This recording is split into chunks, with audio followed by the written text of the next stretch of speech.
Welcome to Explain, a series of health education programs published by the Patient Education Institute, the leading provider of interactive health education.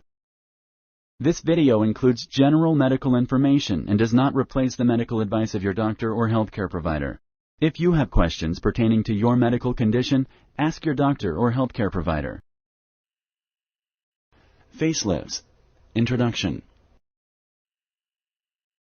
Facelift surgery is one of the most common plastic surgery procedures performed in the United States. Facelift surgery is a very safe procedure with excellent results. If you are considering having facelift surgery, you need to know how a facelift is done and what you can expect from this procedure. This patient education program will give you the information you need as you consider facelift surgery. Anatomy and aging. Our face is the first thing people see and notice. It shows our expressions, feelings, and personality. Skin covers the whole body. Young skin is elastic, not wrinkled or saggy. As we get older, our skin changes. It starts to wrinkle, to lose its elasticity, and to sag. Muscles also lose their elasticity with age. Smoking and exposure to the sun speed up the changes in the skin as we age. These changes lead to wrinkles that form in the forehead, around the eyes, around the mouth, and in the cheeks. Women's faces begin to change at an earlier age than men's. This is because women's skin is thinner and does not have as much blood supply. Changes usually start in the early 40s for women and the late 40s for men. Skin will sag around the eyes, cheeks, and neck. Wrinkles will appear shallow at first and then deeper. Sagging skin around the eyes can lead to puffiness, which sometimes makes it hard to see. All of these changes can make our face look tired and upset, even when we are happy. Facial cosmetic surgery. The decision to have cosmetic surgery is reached by you and your doctor together. To make an educated decision, good communication is important. The doctor needs to evaluate your general health and find out what you expect from facial surgery. He or she will then examine your face and recommend one or more specific facial cosmetic procedures. You should have realistic expectations about what cosmetic surgery can do for you. You should also understand the possible risks and complications, as well as the cost of the surgery. To give your face a youthful look, several facial cosmetic procedures are available. The goal of the facelift is to improve the look of the cheeks, jaw area, and neck. During this procedure, the skin and tissue below these areas are lifted and stretched. Then extra skin and fat are removed. The traditional facelift treats the neck and jaw areas. A mid-facelift treats cheek fat that has fallen down from the cheeks. Additional facial cosmetic procedures can be done at the same time as the facelift or later. These include eyelid surgery, nose surgery, forehead lift, and collagen or lipo-injection. A chemical facelift is not actually a facelift operation. Chemicals are used to burn the outer skin of the face so that the new skin that grows will hopefully be less wrinkled. Laser facelifts, or laser peels, use laser beams instead of chemicals to burn the outer skin layer. When the skin grows back, the new skin should be smoother and tighter than before. Laser and chemical facelifts cannot get rid of extra face skin, but a facelift procedure does. Sponsored by the Patient Education Institute. www.patient-education.com. Over 5,000 videos and interactive tutorials. Facelift procedure. Facelift surgery is also known as rhytidectomy. Facelift surgery is usually an outpatient operation, which means you go home the same day. You will, however, need somebody to drive you home after the surgery. Facelift surgery can either be done using local anesthetic or general anesthesia, depending on what the surgeon decides. Under local anesthetic, you will be awake, but you will not feel discomfort. Under general anesthesia, you will be completely asleep. The incisions are made on each side of the face.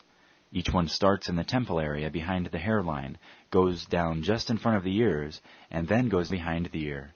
An incision may also be made under the chin. After the incisions are made, the surgeon pulls the skin and tissues and redrapes them backwards, cutting off excess skin and fat from around the ear.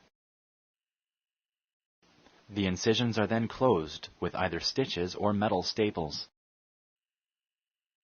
Sometimes drain tubes are placed under the skin and behind the ear for a few days to drain extra blood or fluid.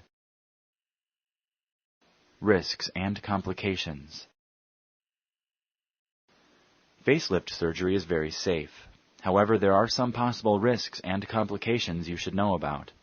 Even though they are very rare, knowing about them may help you and your doctor to detect them early and treat them successfully if they do happen. Risks of general anesthesia include nausea, vomiting, urinary retention, cut lips, chipped teeth, sore throat, and headache. More serious risks of general anesthesia include heart attacks, strokes, and pneumonia. Your anesthesiologist will discuss these risks with you and ask you if you are allergic to certain medications. Blood clots in the legs can occur due to inactivity during and after the surgery. These usually show up a few days after surgery. They cause the leg to swell and hurt.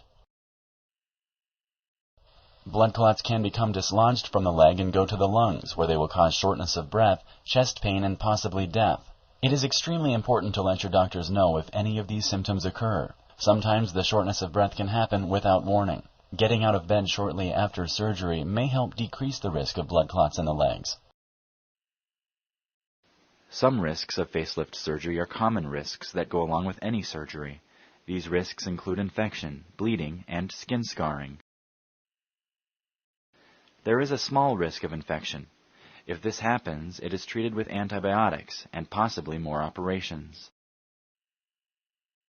Blood may collect under the skin flap. This is known as hematoma. If this happens, the blood clot may have to be taken out surgically. There is also a risk of scarring. The incisions are usually placed in areas of the head and the face where the scars will not show. Even so, the scars may have to be adjusted surgically. Rarely, hair may not grow back around the scalp incisions, making it necessary to do another surgery to make the scar smaller. It is always a good idea to let your hair grow longer before facelift surgery. Longer hair can be used to hide and protect the incisions right after the surgery.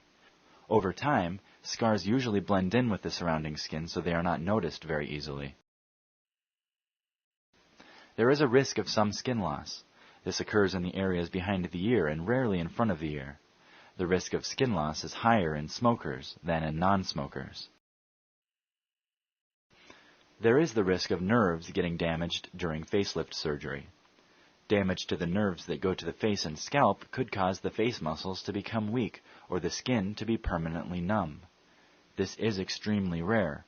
More commonly, patients will have some numbness that goes away over time. Additional surgery may be necessary if the patient is not happy with the results. This is not common. As the skin keeps aging, facelift surgery may need to be repeated every 5 to 10 years, depending on the aging process. After surgery. After the surgery, most patients have a strange feeling of numbness and swelling in the face. The numbness is felt because the nerves that go to the face are affected in the facelift surgery. It usually goes away in a matter of weeks or months.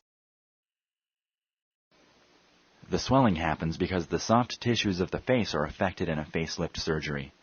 This usually gets better over time also.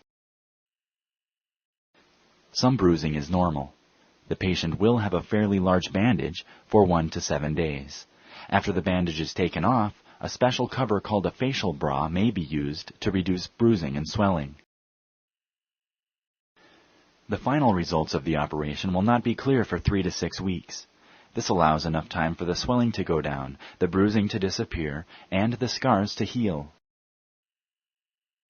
During the healing period, the face may feel numb, stretched, and swollen. These feelings and appearances are normal. Taking care of the face before and mainly after the operation is very important to reach a pleasing look.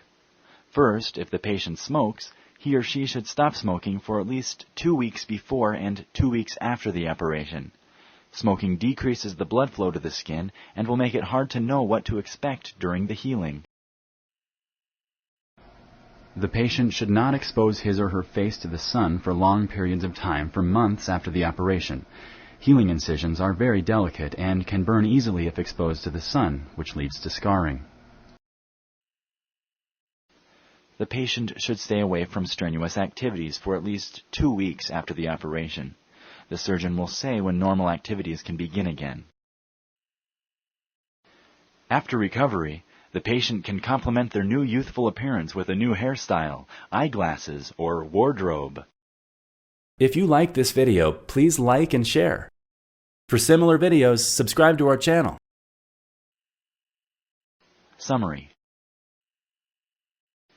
Forehead lift and facelift operations are very safe and successful. The majority of patients are extremely happy with their results. Some possible risks and complications exist. Knowing about them may help you detect them and treat them early if they happen. Thank you for using Explain.